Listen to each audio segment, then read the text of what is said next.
Hello everyone. तो आज का जो हमारा टॉपिक है वो है Indian economy on the eve of independence, जो कि हमारे इंडियन इकोनॉमिक डेवलपमेंट का चैप्टर नंबर 1 भी है और CUET के सिलेबस में भी एक पार्ट है। तो इस चैप्टर के अंदर की सारी डिटेल्स जो भी हैं वो आपको इस वीडियो में सारी डिटेल्स मिल जाएंगी। 5 से 10 मिनट के अंदर ये चैप्टर के सारे डाउट्स आपके क्लियर हो जाएंगे और इस चैप्टर के जितने भी इंपॉर्टेंट कॉन्सेप्ट्स हैं वो सारे हम डिस्कस कर लेंगे। तो इस चैप्टर को स्टार्ट करने से पहले कुछ बेसिक चीज़ हमें पता होनी चाहिए। सबसे पहले हमें पता होना चाहिए what is colonial rule. Colonial rule एक ऐसा सिस्टम होता है जिसके अंदर दो कंट्रीज इन्वॉल्व होती हैं, जिसमें एक कंट्री दूसरी कंट्री के ऊपर रूल करती है। एक कंट्री क्या करती है, दूसरी कंट्री के ऊपर रूल करती है। तो कॉलोनियल रूल इंडिया के हिसाब से किसका हो जाएगा, ब्रिटिशर्स का हो जाएगा। अब यहाँ पे क्या है, इंडिया एंड ब्रिटिश दो कंट्रीज इन्वॉल्व हैं और ब्रिटिश जो है वो इंडिया पे रूल कर रही है। तो ऐसे एक सिस्टम को हम कॉलोनियल रूल बोलते हैं। इंडिया जो है वो कॉलोनियल रूल से पहले, यानी कि ब्रिटिशर्स जब इंडिया में आए थे उससे पहले इंडिया के कुछ फीचर्स थे। ठीक है, तो हम देखते हैं कि क्या क्या फीचर्स थे इंडिया की इकोनॉमी के। सबसे पहले बिफोर कॉलोनाइजेशन, यानी ब्रिटिशर्स आने से पहले इंडिया को गोल्डन बर्ड बोला जाता था, यानी कि सोने की चिड़िया बोला जाता था। क्यों बोला जाता था? क्योंकि इंडिया जो थी वो one of the wealthiest economy और one of the prosperous economy पूरे वर्ल्ड में बोली जाती थी, जब तक ब्रिटिशर्स ने उस पर राज नहीं किया था। सेकेंड थिंग क्या था कि जो फार्मर्स थे वो केवल उन्हीं क्रॉप्स को ग्रो करते थे जो कि नीडेड थी। जो क्रॉप्स नीडेड थी केवल उनको ही ग्रो करते थे। जैसे उनको जो ओन कंजम्पशन के लिए चाहिए था या फिर विलेजर्स को शेयर करने के लिए जो क्रॉप्स चाहिए थी केवल वही उगा देते। तो यहाँ पे कमर्शियलाइजेशन जो था वो बिल्कुल भी नहीं था। कमर्शियलाइजेशन कब स्टार्ट हुआ है? ब्रिटिशर्स के आने के बाद स्टार्ट हुआ है, वो हम आगे डिस्कस करेंगे। दूसरी चीज़, इंडिया जो थी वो एक्सटेंसिव ट्रेड इंजॉय करती थी, both with in the country and outside the country.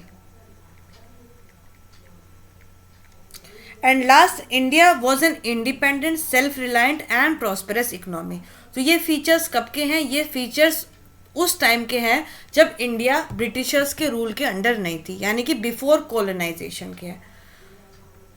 अब हम बात करते हैं, नेक्स्ट हमारा जो टॉपिक है कि eight the eve of independence, यानी कि ब्रिटिशर्स जिस टाइम पे रूल करके ऑलमोस्ट ख़त्म हो गया था, अराउंड 1947 के करीब ये बात हो रही है, तब इंडिया का किस तरीके से क्या स्ट्रक्चर था, जिसमें हम कुछ सेक्टर्स की बात करेंगे। सबसे पहले हम देखेंगे agriculture sector, then will see industrial sector, फिर फॉरेन ट्रेड कैसा था, डेमोग्राफिक कंडीशन क्या थी, ऑक्यूपेशनल स्ट्रक्चर उस टाइम पे कैसा था और इंफ्रास्ट्रक्चर कैसा था, एंड लास्ट में हम देखेंगे कि क्या क्या पॉजिटिव चीज़ें जो है वो ब्रिटिशर्स इंडिया के लिए करके गए हैं।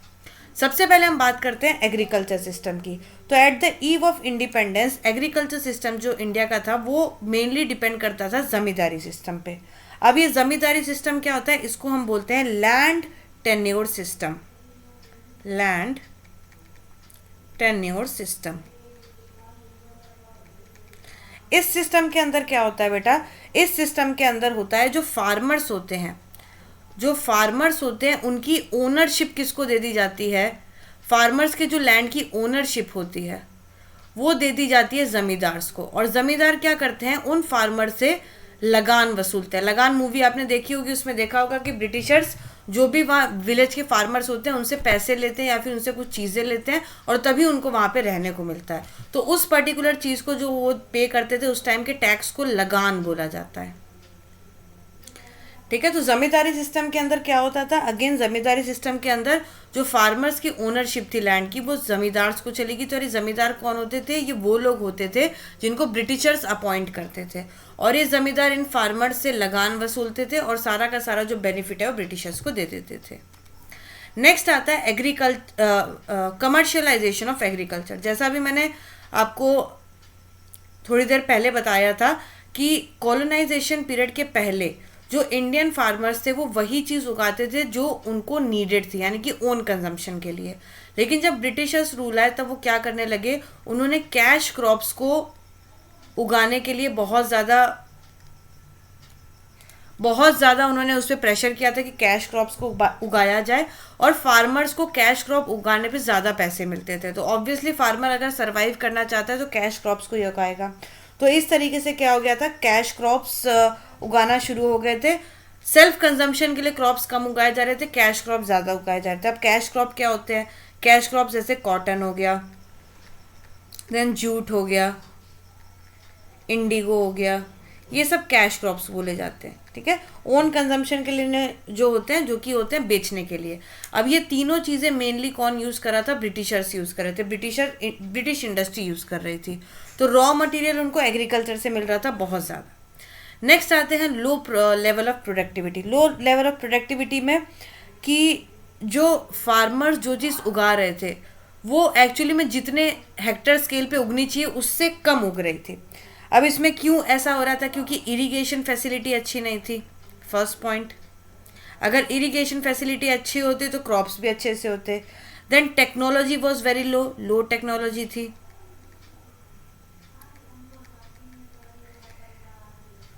इसके बाद फर्टिलाइजर्स का यूज नहीं किया जा रहा था, there was no use of fertilizers. तो इसकी वजह से जो इंडिया की प्रोडक्टिविटी थी एग्रीकल्चर सेक्टर में वो धीरे धीरे डिक्लाइन होती चली गई। Next and last agriculture sector की अगर हम बात करेंगे, व्हाट वाज द कंडीशन, तो there was high degree of uncertainty. High degree of uncertainty क्यों है, क्योंकि कॉलोनियल पीरियड के टाइम पे main source of irrigation was rainfall. अगर रेन होगी तो क्रॉप्स अच्छे से उगेंगे, रेन नहीं होगी तो क्रॉप्स उगेंगे नहीं, क्योंकि इरिगेशन फैसिलिटी नहीं थी, कुछ ऐसी टेक्नोलॉजी नहीं थी जिसकी वजह से पानी की सप्लाई रेगुलर पीरियड पे हो सके। सो मेनली जो सोर्स ऑफ इरिगेशन था वो था रेनफॉल। तो अनसर्टेनिटी हमेशा रहती थी, अगर गुड रेनफॉल होगी तो गुड आउटपुट आएगा, पुअर रेनफॉल होगी तो लो लेवल ऑफ आउटपुट आएगा। So this was agriculture sector at the eve of independence. अब नेक्स्ट हम बात करेंगे इंडस्ट्रियल सेक्टर की। इंडस्ट्रियल सेक्टर की जब हम बात करते हैं तो इंडिया जो है वो पहले हैंडीक्राफ्ट इंडस्ट्री के लिए जाना जाता था। India was well known for handicraft industries. पूरे वर्ल्ड वाइड इंडिया के जो हैंडीक्राफ्ट मटेरियल्स, जो हैंडीक्राफ्ट प्रोडक्ट बनाते थे, उनकी वर्ल्ड वाइड डिमांड होती थी। लेकिन जैसे ही ये चीज़ ब्रिटिशर्स को पता चली, ब्रिटिशर्स ने धीरे धीरे इस हैंडीक्राफ्ट इंडस्ट्री को ख़त्म करने की कोशिश करी। और आज के टाइम पे, मतलब जब इंडिया इंडिपेंडेंस के करीब आ गई थी तो ऑलमोस्ट ऐसी स्टेज आ गई थी कि हैंडीक्राफ्ट इंडस्ट्री पूरी तरीके से ख़त्म हो गई थी। सो हैंडीक्राफ्ट इंडस्ट्री को जो इन्होंने डिक्लाइन किया था वो दो फोल्ड में डिक्लाइन किया था। It was twofold decline. कैसे किया था, पहली चीज़ ये क्या करते थे, इंडिया को इन्होंने सप्लायर बना दिया था रॉ मटेरियल का, supplier of raw material. And second चीज़ क्या करी थी, सेकेंड चीज़ जो मैन्युफैक्चर्ड गुड्स हैं, यानी कि जो ब्रिटिश से गुड्स बन के आते हैं, मैन्युफैक्चर्ड गुड्स हैं, इंडिया को इसका मार्केट बना दिया गया था। India was made market of manufactured good. तो इस तरीके से इन्होंने हैंडीक्राफ्ट इंडस्ट्री को पूरी तरीके से डिक्लाइन कर दिया था। नेक्स्ट आता है डिस्क्रिमिनेटिव टैरिफ पॉलिसी, यानी कि टैरिफ की जो पॉलिसी, ट्रेड टैरिफ की जो पॉलिसी बनाई थी वो इतनी ज़्यादा डिस्क्रिमिनेटरी थी कि इंडिया का तो बिल्कुल फ़ायदा नहीं हो रहा था, बल्कि इंडिया की जो मार्केट है वो धीरे धीरे करके डेथ स्टेज पे आती जा रही थी, और ब्रिटिश की मार्केट पूरी तरीके से इंक्रीज कर रही थी, एक्सपांड कर रही थी।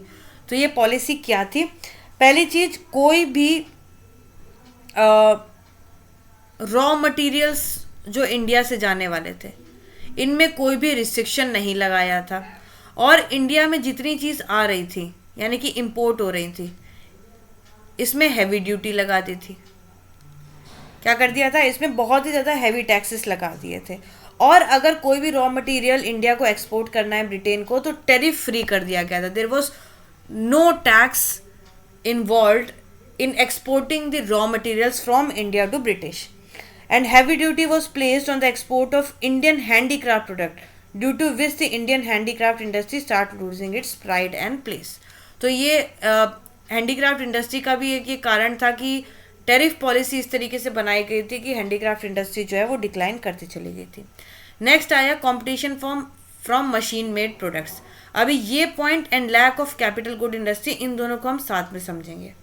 क्योंकि इंडिया के पास कोई भी ऐसी इंडस्ट्री नहीं थी जो कि कैपिटल गुड्स को प्रोड्यूस कर सके। कैपिटल गुड्स मतलब वो गुड्स जो कि फर्दर प्रोडक्शन में क्या करते हैं, हेल्प करते हैं, यानी कि वो गुड्स जो कि रॉ मटेरियल को फिनिश्ड गुड्स में क्या करेंगे, कन्वर्ट करेंगे। तो ऐसी कोई इंडिया के पास इंडस्ट्री नहीं थी और इंडिया की मार्केट इतनी प्रॉस्परस थी भी नहीं कि ऐसी इंडस्ट्री इस्टेब्लिश हो सके। इसकी वजह से क्या हुआ कि इंडिया में जो मेथड यूज हो रहा था that was labour intensive method. Labour intensive method use होने की वजह से जो ब्रिटिश से मशीन मेड प्रोडक्ट बन के आ रहे थे वो ज़्यादा जल्दी बन के आ रहे थे। अब मशीन में अगर आप कोई प्रोडक्ट बनाओगे तो 1 घंटे में शायद वो 100 प्रोडक्ट आप बना सको, और वही चीज़ अगर एक इंसान बनाएगा शायद एक ही बना सके। जहाँ पे 100 का प्रोडक्शन हो रहा है वहाँ पे एक का प्रोडक्शन कहीं मायने नहीं रखता है। तो मशीन मेड प्रोडक्ट का बहुत ही ज़्यादा कंपटीशन इंडियन मार्केट में हो गया था, तो इससे लेबर इंटेंसिव मेथड पे जो था वो बहुत इफेक्ट पड़ा था। और रीज़न क्या था, रीज़न यही था कि इंडिया के पास कोई ऐसी कैपिटल गुड इंडस्ट्री नहीं थी।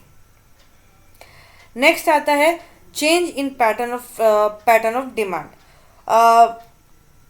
जो ब्रिटिश कल्चर का इम्पैक्ट था वो पब्लिक में इस तरीके से आया था कि न्यू क्लास एक इमर्ज होने लगी थी इंडिया में। There was it resulted in a new class emerge in India which was keen to adopt the western lifestyle. यानी कि ब्रिटिशर्स के कल्चर की वजह से इंडिया में एक वेस्टर्न लाइफस्टाइल आना शुरू हो गया था। ठीक है, वेस्टर्न लाइफस्टाइल इंडिया में आना शुरू हो गया था और इसी की वजह से डिमांड में भी बहुत ज़्यादा चेंज आ गया। अब जो इंडिया की पॉपुलेशन थी, इंडिया की पब्लिक थी, वो ब्रिटिश प्रोडक्ट को ज़्यादा डिमांड करती थी रैदर देन इंडियन प्रोडक्ट को डिमांड करने से। लास्ट आता है negative effect of railway. All दो रेलवे का जो इंट्रोडक्शन हुआ था इंडिया में, उसका it was one of the positive impact of colonial period. लेकिन जब कॉलोनियल पीरियड चल रहा था तो उस टाइम पे railway prove to be terror for Indian industry. Railway की वजह से क्या हो रहा था कि इंडिया की इंडस्ट्री जो थी वो बहुत ही डिक्लाइन करती हुई चली जा रही थी। तो ब्रिटिशर्स ने जो रेलवे का इंट्रोडक्शन किया वो आज के टाइम पे हमारे लिए पॉजिटिव इम्पैक्ट है, लेकिन उस टाइम पे at the time of colonial period ये इंडिया के लिए काल टाइप का था। ठीक है, इससे क्या हो रहा था, ब्रिटिशर्स की जो इंडस्ट्री थी, ब्रिटिशर्स का मार्केट था वो फैलता चला जा रहा था और इंडिया का मार्केट श्रिंक होता चला जा रहा था। So this was the condition of industrial sector at the eve of independence. Now we will move on to foreign trade. Foreign trade में क्या है, सिंस एंशियंट पीरियड इंडिया जो है वो एक ट्रेडिंग नेशन है और इंडिया फिनिश गुड्स जैसे कि सिल्क हो गया, लाइक सिल्क की बात करेंगे, या फिर हम फाइन कॉटन की बात करेंगे, और वी कैन से टेक्सटाइल्स, इन सब का एक बहुत ही बड़ा एक्सपोर्टर रहा है इंडिया। लेकिन जब से ब्रिटिशर्स आए हैं तब से इंडिया की जो ट्रेड पॉलिसी है या फिर फॉरेन ट्रेड पॉलिसी है उसमें बहुत चेंज आ गया। पहला चेंज क्या आया, इंडिया जो थी वो प्राइमरी प्रोडक्ट यानी कि रॉ मटेरियल्स की क्या बन गई थी, एक्सपोर्टर बन गई थी, और फिनिश्ड गुड्स की क्या बन गई थी, इंपोर्टर बन गई थी। तो पहली चेंज क्या आया था, पहले India was exporter but now India is the biggest importer. India जो था वो ब्रिटिशर्स का सबसे बड़ा मार्केट बन गया था। Next is monopoly control of on trade by Britishers. जो ब्रिटिशर्स थे उनका पूरा का पूरा फॉरेन ट्रेड में पूरा मोनोपोली कंट्रोल था। ठीक है, मेजॉरिटी ऑफ द ट्रेड जो थे वो ब्रिटेन से ही आते थे, एंड जो बाकी ट्रेड जो हो रहा था वो कंट्रीज से हो रहा था, जैसे चाइना के साथ कर रहे थे, ट्रेड कर रहे थे, श्रीलंका के साथ ट्रेड कर रहे थे जिसको उस टाइम पे साइलन बोला जाता है, एंड ईरान के साथ ट्रेड कर रहे थे। तो अगर हम बात करेंगे ब्रिटेन का जो वो था मार्केट था फॉरेन ट्रेड में, वो half of the market was Britain, बाकी का जो हाफ बचता है वो चाइना, श्रीलंका और ईरान से हम लोग क्या कर रहे थे, ट्रेडिंग कर रहे थे। लेकिन मोनोपोली कंट्रोल जो था वो पूरा का पूरा ब्रिटिशर्स पे ही था।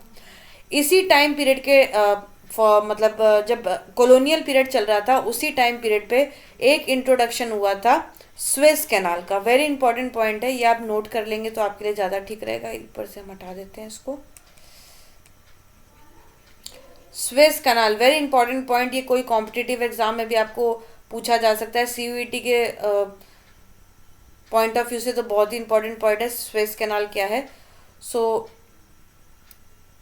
जो ब्रिटिशर्स थे वो जो एक्सपोर्ट कर रहे थे वो एक रूट फॉलो कर रहे थे जिसमें उनको अफ्रीका के अराउंड सेल करना पड़ रहा था। कहाँ पे? अफ्रीका के अराउंड उनको सेल करना पड़ रहा था। तो अफ्रीका को एलिमिनेट करने के लिए एक आर्टिफिशियल वे बनाया गया जिसको बोला गया स्वेज कैनाल। और ये कब बना था? ये बना था 1869 में। बहुत इंपॉर्टेंट डेट है। स्वेज कैनाल कब बना था? 1869 में बना था, जिसने एक डायरेक्ट रूट दिया था शिप्स को operating between Britain and India. तो स्वेज कैनाल एक आर्टिफिशियल वाटरवे बनाया गया था, किसके बीच में? इंडिया के बीच में और ब्रिटिश के बीच में। जिसने क्या किया था, जो टाइम लग रहा था अफ्रीका के पास से घूमने में, अफ्रीका के थ्रू आने में, इंडिया से ब्रिटिश सामान या फिर ब्रिटेन से इंडिया सामान अफ्रीका के थ्रू आना पड़ रहा था, तो ये बहुत ही टाइम कंज्यूमिंग था और बहुत ही कॉस्टली पड़ रहा था। तो एक डायरेक्ट रूट बनाया गया इंडिया और ब्रिटेन के बीच में, जिसको स्वेज कनाल बोला गया, विच वॉज ओपन ऑन 1869। ठीक है। नेक्स्ट आते हैं economic exploitation. Due to the exporter of raw material, India has a huge export surplus, but the amount of export surplus does not give any push to Indian economy. अब India जो थी वो exporter बन गई थी। अब exporter यानी कि बहुत ही ज़्यादा सरप्लस आ रहा है, लेकिन इसका कोई भी फ़ायदा इंडिया को नहीं हो रहा था। यानी कि इंडिया जो भी रॉ मटेरियल एक्सपोर्ट कर रही थी, उसका जो भी सरप्लस आ रहा था, वो सारा का सारा किसके पास आ रहा था? ब्रिटिश के पास, ब्रिटिशर्स के पास आ रहा था। तो एक तरीके से इकोनॉमिक एक्सप्लॉयटेशन हो रहा था फॉरेन ट्रेड में। Next and very important topic पे आते हैं हम लोग, पॉइंट पे आते हैं, विच इज़ डेमोग्राफिक कंडीशन। तो इंडिया की डेमोग्राफिक कंडीशन अगर हम बात करेंगे at the eve of independence, तो there was high death rate and birth rate. Birth rate क्या होता है? बर्थ रेट होता है नंबर ऑफ चिल्ड्रन बॉर्न पर 1000 इन अ ईयर। ठीक है, पर 1000 इन अ ईयर। और डेथ रेट क्या होता है? डेथ रेट होता है, it refers to the number of people dying per 1000 person in a year. सो पर 1000 के हिसाब से अगर हम इसको कैलकुलेट करेंगे तो डेथ रेट और बर्थ रेट क्या था? बहुत ही हाई था। ड्यूरिंग कॉलोनियल पीरियड नियरली 48 का जो था वो बर्थ रेट था। यानी कि हर 1000, जो इंडिया का जो बर्थ रेट था वो था 48, एंड जो डेथ रेट था वो था क्या? 40 का डेथ रेट था। ठीक है, तो इट वॉज वेरी हाई। जो इंडिया थी वो उस टाइम पे around first stage of demographic transition में थी। अब ये एक इम्पॉर्टेंट डेट है 1921। 1921 एक बोला जाता है year of great divide. Year of great divide. तो इस टाइम पे क्या था? ईयर ऑफ ग्रेट डिवाइड के टाइम पे 1921 में इंडिया जो थी वो अपनी फर्स्ट ट्रांजिशन पीरियड से गुजर रही थी, first stage of demographic transition. Great divide इसलिए बोला जाता है क्योंकि first stage of demographic transition से वो second stage of demographic transaction पे आई थी। फर्स्ट स्टेज जो होती है डेमोग्राफिक ट्रांजेक्शन की, वो उसको बोला जाता है स्टैगनेंट इकोनॉमी, यानी कि इकोनॉमी पूरी तरीके से रुकी हुई है। सेकेंड स्टेज जो होती है, जो कि 1921 से स्टार्ट हुई थी, इसको हम बोलते हैं इनिशियल स्टेज ऑफ डेवलपमेंट। यहाँ से थोड़ा सुधार होना शुरू होता है, initial stage of development. Third जो होती है इसको हम बोलते हैं डेवलपिंग इकोनॉमी। तो इंडिया जो थी अपनी स्टैगनेंट स्टेज से इनिशियल स्टेज ऑफ डेवलपमेंट में 1921 से आना शुरू हुई थी, जिसको ईयर ऑफ ग्रेट डिवाइड बोलते हैं। अगेन वेरी इंपॉर्टेंट डेट है ये। नेक्स्ट आते हैं लो लिटरेसी रेट। तो एट द कॉलोनियल पीरियड जो लिटरेसी रेट था, ओवरऑल लिटरेसी रेट था, वो अराउंड 16% का ही था, जिसमें से ओनली एंड ओनली 7% जो थी वो फीमेल लिटरेसी रेट थी, तो बहुत ही लो था। High infant mortality rate. High infant, पहले तो समझेंगे मोर्टेलिटी रेट क्या होता है। मोर्टेलिटी रेट का मतलब होता है कि जब एक बच्चा पैदा होता है तो अपने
ओके, सो इंडिया की जो डेमोग्राफिक कंडीशन थी उसमें हम थे हाई इन्फेंट मोर्टेलिटी रेट।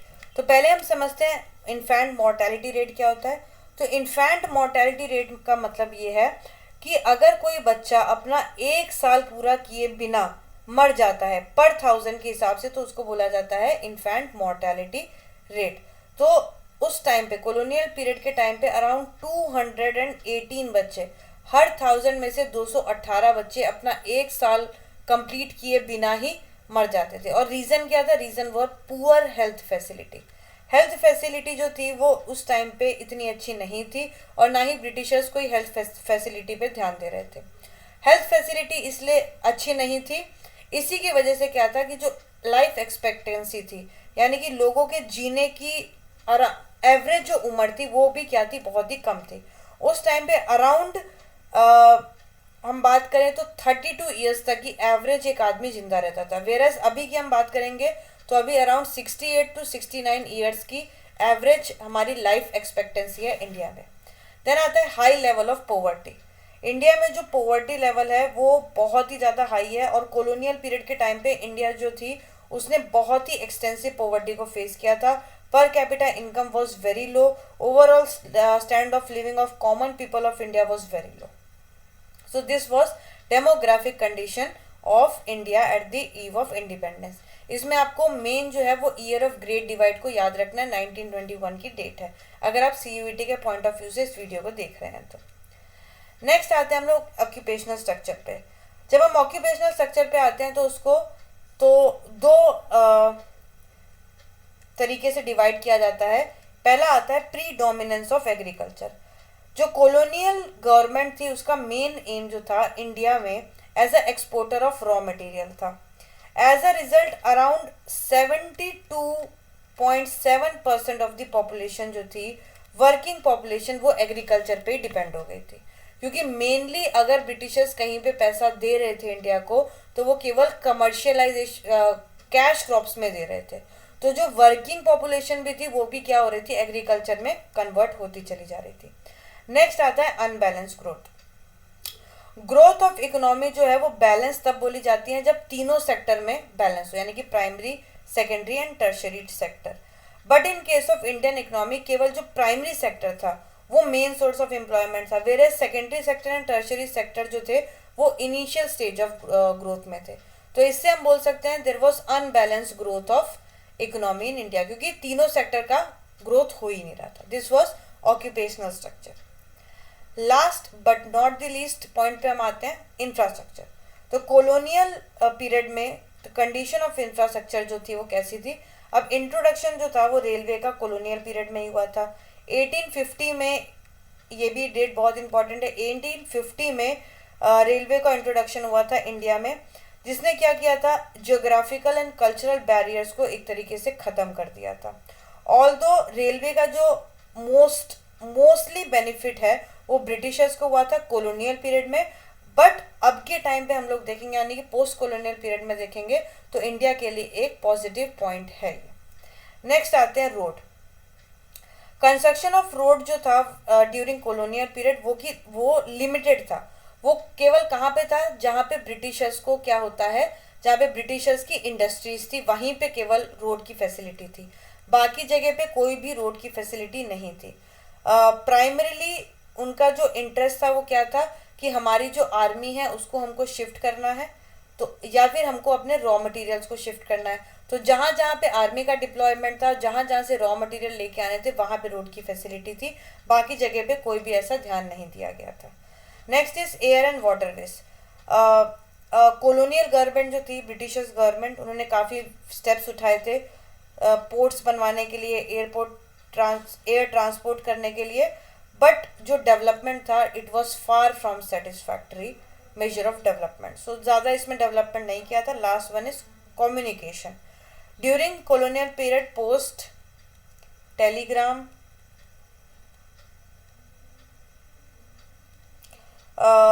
ये बहुत ही ज़्यादा पॉपुलर मीन्स थे कम्युनिकेशन के। और इलेक्ट्रिक टेलीग्राफ जो था भले ही हाई कॉस्ट का था, लेकिन इनका जो शुरुआत थी वो ब्रिटिशर्स ने ही करी थी। तो ये हमने देखा है कि eight the eve of independence India की एग्रीकल्चर सेक्टर कैसा था, इंडस्ट्रियल सेक्टर कैसा था, फॉरेन ट्रेड में क्या क्या पॉलिसीज थी, डेमोग्राफिक कंडीशन कैसी थी, ऑक्यूपेशनल स्ट्रक्चर, लोग क्या काम करते थे, एंड इंफ्रास्ट्रक्चर हमने देख लिया। अब हम देखते हैं कि ब्रिटिशर्स ने इंडिया के लिए क्या क्या पॉजिटिव कॉन्ट्रीब्यूशन किए। सबसे पहला पॉजिटिव कॉन्ट्रीब्यूशन आज के लिए हमारे वरदान जो है वो इंडियन रेलवेज का किया। नेक्स्ट हम देखते हैं कमर्शियलाइजेशन ऑफ एग्रीकल्चर, यानी कि इन्होंने ब्रिटिशर्स ने एक इस तरीके से क्रांति लाई थी कि अब फार्मर्स जो है वो दो तरीके की क्रॉप्स उगाते हैं। एक तो वो क्रॉप्स उगाते हैं जिसको वो बेच सके, यानी कि जिसको सेल कर सके, और एक वो क्रॉप भी उगाते हैं जिसको वो खुद कंज्यूम कर सके। पहले क्या था, बिफोर कोलोनाइजेशन इंडिया के जो फार्मर थे वो केवल वही क्रॉप उगा रहे थे जो कि वो कंज्यूम कर सकते हैं, लेकिन आफ्टर कोलोनाइजेशन दोनों तरीके के क्रॉप्स को उगाने लगे। तो commercialization of agriculture was the positive contribution of British rule. Next आता है monetary system of exchange. Before colonization जो इंडिया थी बार्टर सिस्टम को फॉलो कर रही थी, यानी कि आप कोई चीज़ दो उसके बदले में आपको कोई ना कोई आपको आइटम ही दिया जाएगा। तो यहाँ पे डबल कोइंसिडेंस ऑफ वांट की बहुत ज़्यादा प्रॉब्लम हो जा रही थी, और जिस वैल्यू की चीज़ वो आपको दे रहे हैं आप उसी वैल्यू की चीज़ उनको दे पा रहे हैं कि नहीं दे पा रहे हैं, ये प्रॉब्लम हो रही थी। तो मॉनेटरी सिस्टम जो था, पैसों का जो सिस्टम था, सबसे पहले वो ब्रिटिशर्स ही लेके आए थे इंडिया में, जो कि आज तक हम फॉलो कर रहे हैं। नेक्स्ट जो ब्रिटिश का एडमिनिस्ट्रेटिव सिस्टम था वो इतना ज़्यादा इफेक्टिव था कि इंडिया का जो अभी एडमिनिस्ट्रेशन चल रहा है, इंडिया की जो गवर्नमेंट है, वो आज तक ब्रिटिशर्स के बनाए हुए या ब्रिटिशर्स जो उस टाइम पे फॉलो कर रहे थे एडमिनिस्ट्रेटिव सिस्टम, उसी को आज इंडिया भी काफ़ी हद तक फॉलो करती है। अपने भी इंडिया ने बनाना स्टार्ट कर दिया है रूल्स एंड रेगुलेशन, लेकिन जो बेस था वो ब्रिटिशर्स ने ही प्रोवाइड किया था। आई होप आपको ये वीडियो अच्छी लगी है तो आप इसको लाइक करें, सब्सक्राइब करें, शेयर करें, और जितनी बार आप इसको रेफर करेंगे उतनी बार आपको इसके पॉइंट्स जो हैं वो याद होते चले जाएंगे। चाहे आप 12th क्लास में हैं, या फिर आप CUET के एग्ज़ाम की प्रिपरेशन कर रहे हैं, या फिर आप किसी भी इकोनॉमिक सब्जेक्ट के एग्ज़ाम की प्रिपरेशन कर रहे हैं, ये वाला टॉपिक आपके लिए बहुत ही इंपॉर्टेंट है, Indian economy on the eve of independence. Thank you so much.